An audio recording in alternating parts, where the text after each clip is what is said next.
চা বাগানগুলো খুলবে, শ্রমিকদের মুখে হাসি আসবে, তাদের চোখে আর জল থাকবে না। নিজের পরিবার ছেড়ে দিয়ে পরিযায়ী শ্রমিক হিসাবে ভিন্ন রাজ্যে যেতে হবে না। সাথে রয়েছে মনোজ টিগ্গা। দীর্ঘদিন বিধানসভা করেছেন, বিধানসভায় প্রতিদিন আমরা দেখেছি যে লড়াই চালিয়েছিল এবং তারপরে আজকে এত বড় একটা জয়। নতুন সরকার, বিজেপি সরকার, আগামী 5 বছর এই সরকারের কাছে শিক্ষা, স্বাস্থ্য, কর্মসংস্থান, যেটা গত 15 বছর ধরে আপনাদের অভিযোগ ছিল, এবং উত্তরবঙ্গ মানুষের জন্য কতটা উন্নয়ন হবে। দেখুন, পশ্চিমবঙ্গের মানুষ অনেক বড় দায়িত্ব, গুরু দায়িত্ব ভারতীয় জনতা পার্টিকে দিয়েছে। আপনারা সকলে জানেন, আজকে আমাদের অমিত শাহজির উনি পর্যবেক্ষক হিসাবে এসেছিলেন এবং সপর্যবেক্ষক হিসাবে উড়িষ্যার সম্মানীয় মুখ্যমন্ত্রী মোহন চরণ মাঝিজি এসেছেন এবং ওনাদের উপস্থিতিতে সর্বসম্মতিক্রমে সম্মানীয় শুভেন্দু অধিকারীকে বিরোধী দল আমরা বিধায়ক দলের নেতা কিংবা এবং মুখ্যমন্ত্রী হিসাবে ঘোষণা করা হয়েছে। নিশ্চিতভাবে আগামী দিন ওনার নেতৃত্বে পশ্চিমবঙ্গ এগিয়ে যাবে এবং যেভাবে বিজেপি শাসিত রাজ্যে উন্নয়ন করেছে সে উন্নয়ন পশ্চিমবঙ্গই হবে।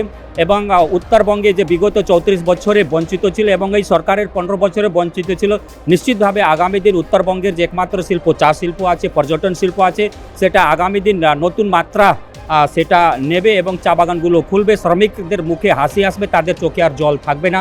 আমরা আশাবাদী আছি আগামী দিন, কেননা উত্তরবঙ্গে জল, পাহাড়, জঙ্গলের অভাব নেই, সেটাকে মাথায় রেখে আগামী দিন পর্যটন শিল্পকে গুরুত্ব দেওয়া হবে, যাতে আগামী দিন ওখানে দেশ বিদেশের পর্যটকরা আসবে এবং পর্যটন বাড়লে সেখানে একটা কর্মসংস্থানের ব্যবস্থা হবে, যাতে আগামী দিন যে বেকার ছেলে মেয়েদের আছেন সেই পর্যটন শিল্প এবং নতুন শিল্প আছে, সেখানে বেকার ছেলে মেয়েদের কর্মসংস্থানের ব্যবস্থা হবে। আপনি বলছেন যে পরিযায়ী যে তকমা ছিল, সেই তকমাটার বাংলার ছেলে মেয়েদের গায়ে আর লাগবে না। দেখুন, যারা পরিযায়ী শ্রমিক হিসাবে গেছেন, কোন রাজ্যে গেছেন? বিজেপি শাসিত রাজ্যে, হয়তো তারা হরিয়ানাতে আছেন, দিল্লিতে আছেন, গুজরাটে আছেন, মধ্যপ্রদেশে আছেন। যদি সেই সরকার এখানে চলে আসে, তা আমরা আশা করি নিশ্চিতভাবে তাদেরকে নিজের পরিবার ছেড়ে দিয়ে পরিযায়ী শ্রমিক হিসাবে ভিন্ন রাজ্যে যেতে হবে না। অবশ্যই ধন্যবাদ। আমরা কথা বলছিলাম লোকসভার সাংসদ মনোজ টিগ্গার সাথে। উত্তরবঙ্গর সাথে দক্ষিণবঙ্গের সমান উন্নয়ন হবে, তবে গত 4.5 দশকে যে উন্নয়ন উত্তরবঙ্গে হয়নি, এবার কিন্তু উন্নয়নের ঢেউ বয়ে যাবে উত্তরবঙ্গে।